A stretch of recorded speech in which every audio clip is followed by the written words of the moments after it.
Hola para todos, bienvenidos a un nuevo video de química. En el día de hoy vamos a hacer una introducción del tema de soluciones. Bienvenidos. Para nosotros iniciar con el tema vamos a realizar una conceptualización. Entonces, cuando hablamos de una solución tenemos que saber que es una mezcla físicamente homogénea. ¿Cuáles son las características de las mezclas homogéneas? Recordémoslas, que tienen una sola fase y no se pueden distinguir sus componentes a simple vista. En las soluciones vamos a encontrar dos componentes, el soluto y el solvente. El soluto se conoce como la fase dispersa y el solvente se conoce como la fase dispersante. En otras palabras, el soluto es la sustancia que se va a mezclar y el solvente es la sustancia en la que se mezcla. El soluto en las soluciones se encuentra en menor proporción, mientras que el solvente se encuentra en mayor proporción.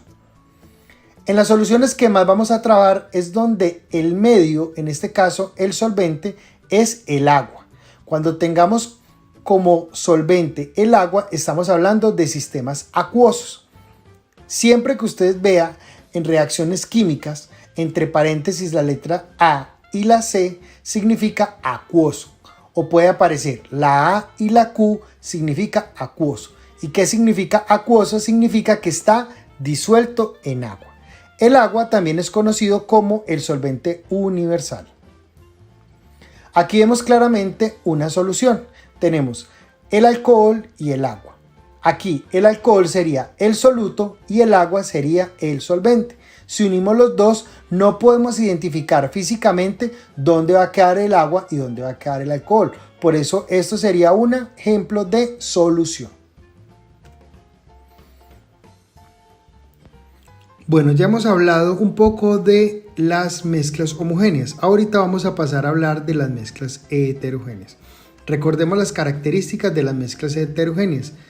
Son mezclas en las cuales se tienen más de dos fases y segundo, se pueden identificar sus componentes. Nosotros en nuestra vida cotidiana nos relacionamos con muchas mezclas heterogéneas. Un ejemplo clásico puede ser una ensalada de frutas, una hamburguesa, son ejemplos muy comunes de nuestra vida cotidiana. Pero aparte de este tipo de mezclas heterogéneas, vamos a encontrar unos coloides y unas suspensiones que también son catalogadas como mezclas heterogéneas. En este caso, la diferencia entre un coloide y una suspensión es el tamaño de la partícula. Tengamos claro lo siguiente, cuando el tamaño de la partícula está o es menor de 10 angstrom, se considera una solución verdadera. Pero cuando el tamaño de la partícula está entre 10 y 1000 angstrom, es un coloide. Por otra parte, las suspensiones es cuando el tamaño de la partícula es superior de los 1000 angstrom. Los coloides en algunos momentos nos pueden confundir como mezclas homogéneas, porque nosotros no podemos identificar claramente sus componentes. Pero ¿por qué pasan de ser una mezcla homogénea y ya se consideran como mezclas heterogéneas? Por el tamaño de la partícula. Recordemos que cuando el tamaño de la partícula está entre 10 y 1000 angstrom, se considera ya una mezcla heterogénea. En este caso, el tamaño de la partícula sigue siendo un poco mayor que las mezclas o que las soluciones verdaderas, pero no son separables por filtración. En este caso, para poderlas identificar, tenemos que aplicar algo que se conoce como el efecto Tyndall. Se llama el efecto Tyndall porque fue el físico irlandés el que determinó este fenómeno. Como ven ustedes acá, cuando tenemos una solución verdadera, la luz va a pasar a través de la solución verdadera. Pero cuando tenemos un coloide, debido al tamaño de la partícula, se va a generar la dispersión de la luz y por eso podemos ver cómo el rayo está pasando a través del coloide.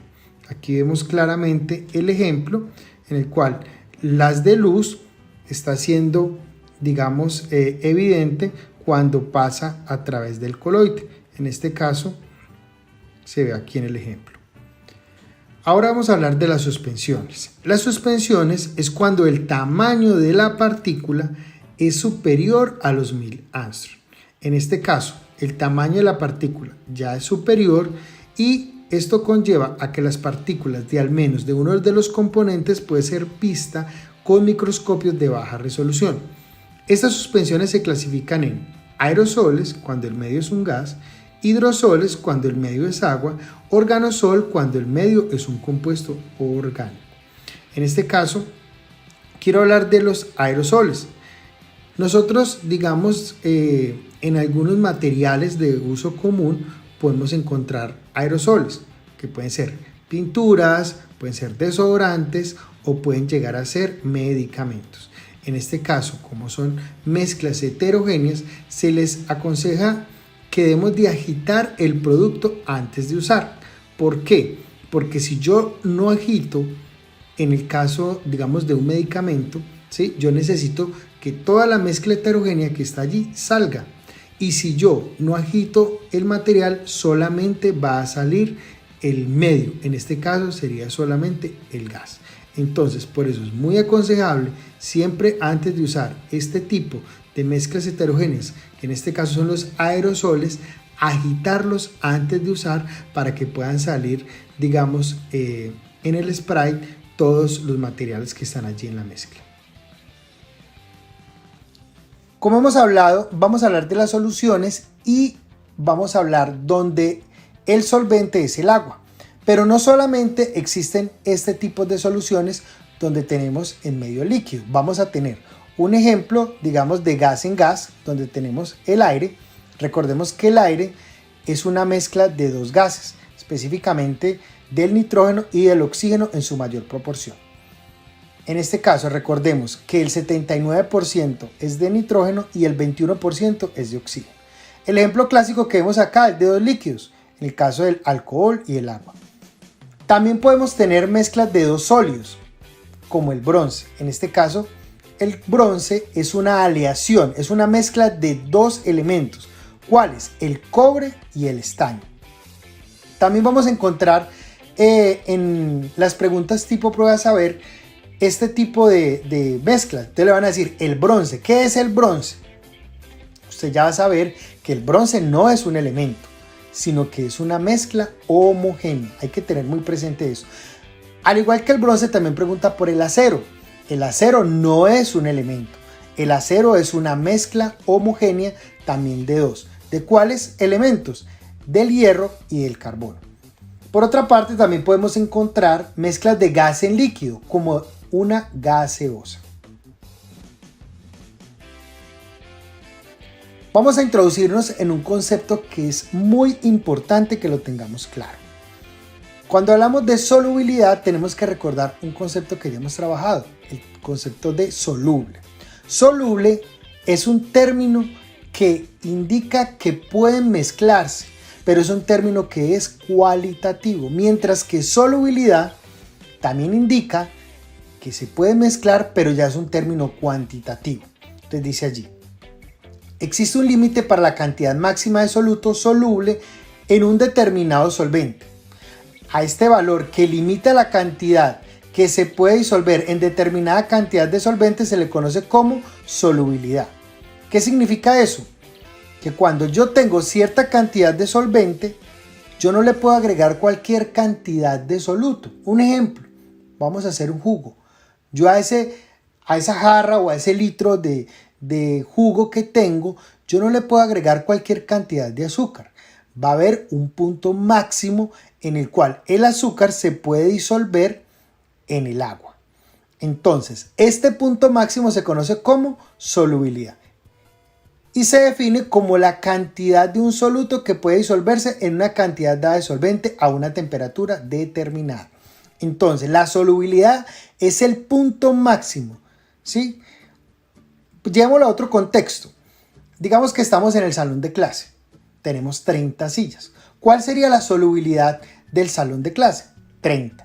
Porque máximo puede albergar 30 estudiantes. Es lo mismo que pasa en las soluciones. Los solventes, ¿sí?, pueden llegar a disolver un punto máximo de soluto. Ese punto máximo o esa cantidad máxima se conoce como solubilidad. Y hay que tener presente que eso lo vamos a ver en los videos más adelante. a una temperatura determinada. Entonces hay que tener muy claro a qué temperatura se está realizando la medición de la solubilidad.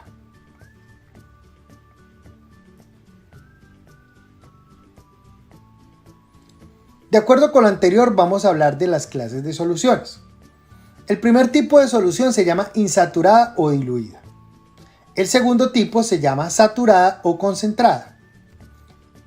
Y el tercer tipo de soluciones se llama sobresaturada. ¿Cuándo es una solución insaturada? Dice así, cuando contiene una cantidad pequeña, ¿cierto? O una pequeña cantidad de soluto con respecto a la cantidad de solvente presente a una temperatura. En otras palabras, una solución es insaturada cuando agrega una cantidad por debajo de la solubilidad.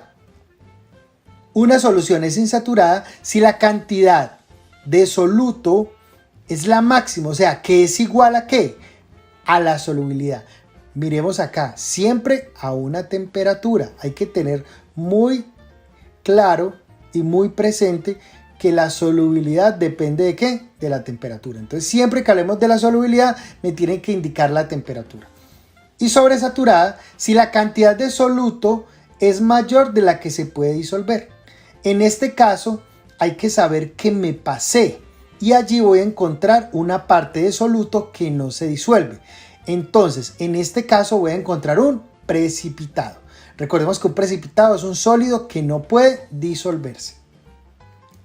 De acuerdo con eso, entonces, retomemos. ¿Cuándo es una solución insaturada? Cuando le agrego una cantidad que está por debajo de su solubilidad. Saturada o concentrada cuando es igual a la solubilidad y sobresaturada cuando me paso de su solubilidad. Aquí hago un paréntesis. A mí me hablan de las clases de soluciones como si todas fueran soluciones. Pero hay que tener claro que realmente las que son soluciones o mezclas homogéneas serían la insaturada o diluida o saturada o concentrada. La sobresaturada ya no es una solución. ¿Sí? Me la llaman como clases de soluciones, pero hay que tener claro que el hecho de que se haya pasado de ese punto máximo ya pasa a ser una mezcla heterogénea. Entonces la sobresaturada realmente ya es heterogénea. Las que son homogéneas son la insaturada y la saturada. ¿Por qué? Porque ahí en esos dos todavía todo se ha disuelto. Todo se encuentra completamente homogéneo. Aquí vemos físicamente cómo podemos ver tres tipos de soluciones. La primera, que es la insaturada, esta sería insaturada, saturada y sobresaturada. Aquí en la sobresaturada podemos evidenciar el precipitado, o sea, la parte del sólido que no puede ¿qué? Disolverse. Estas dos son completamente homogéneas, pero esta pasa a ser heterogénea por el hecho de ya tener una parte que no se disuelve. Veamos este ejemplo. Tenemos tres solutos: cloruro de sodio, nitrato de potasio y sacarosa. Y me muestra una tabla con las solubilidades de acuerdo a ¿qué? De acuerdo a la temperatura. Vamos a tomar como referencia el nitrato de potasio, donde me muestra que a 20 grados centígrados la solubilidad es de 32 gramos en 100 gramos de agua. ¿Sí? Aquí claramente vemos 32 gramos, ¿sí? A 20 grados centígrados se pueden disolver en 100 gramos de agua. Entonces vamos a tomar como referencia eso. 32 gramos de nitrato de potasio a 20 grados centígrados en 100 gramos de agua. Esa es la solubilidad. ¿Qué pasaría si le agrego una cantidad menor de los 32 gramos? Formaríamos una solución insaturada porque está por debajo de la solubilidad. Pero si preparamos una solución que contiene 32 gramos en 100 gramos de agua, sería una solución saturada. Pero si le agregamos una cantidad superior de los 32 gramos, es una solución sobresaturada. Hay que tener presente que se debe decir a 20 grados centígrados, ¿sí? Todo esto hay que enmarcarlo en la temperatura, porque vemos en la tabla que la temperatura me va a afectar la solubilidad. Esto lo vamos a entender en un video que vamos a hablar sobre los factores que afectan la solubilidad. Bueno, tenemos este aquí. Dice 19 gramos de KNO3 en 100 gramos de agua. ¿Qué tipo de solución sería? ¿Sí? Vamos a tenerlo, cada uno de esos está a 20 grados centígrados, ¿cierto? Vamos a ver 3 ejemplos. Entonces, ¿qué tipo de solución sería esta? Pensémoslo muy bien. 19 gramos de KNO3 en 100 gramos de agua. Sería insaturada. ¿Por qué es insaturada? Porque está por debajo de la solubilidad. 64 gramos de KNO3 en 200 gramos de agua. ¿Qué tipo de solución creen ustedes que se formaría? Piénselo muy bien, no se vayan a dejar confundir. Aquí hay un distractor. La solución sería saturada. Y ustedes dirían, ¿pero por qué? Si finalmente está por encima de los 32. Sí, pero la referencia está en 100 gramos de agua.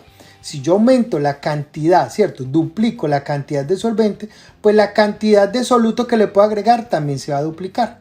Entonces, en este caso, 64 gramos de KNO3 en 200 gramos de agua es equivalente a decir 32 gramos de KNO3 en 100 gramos de agua. O sea que sería igual a la solubilidad. Por consiguiente, sería una solución saturada.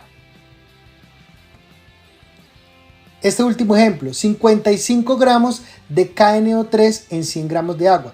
¿Qué tipo de solución sería? Sería una solución sobresaturada.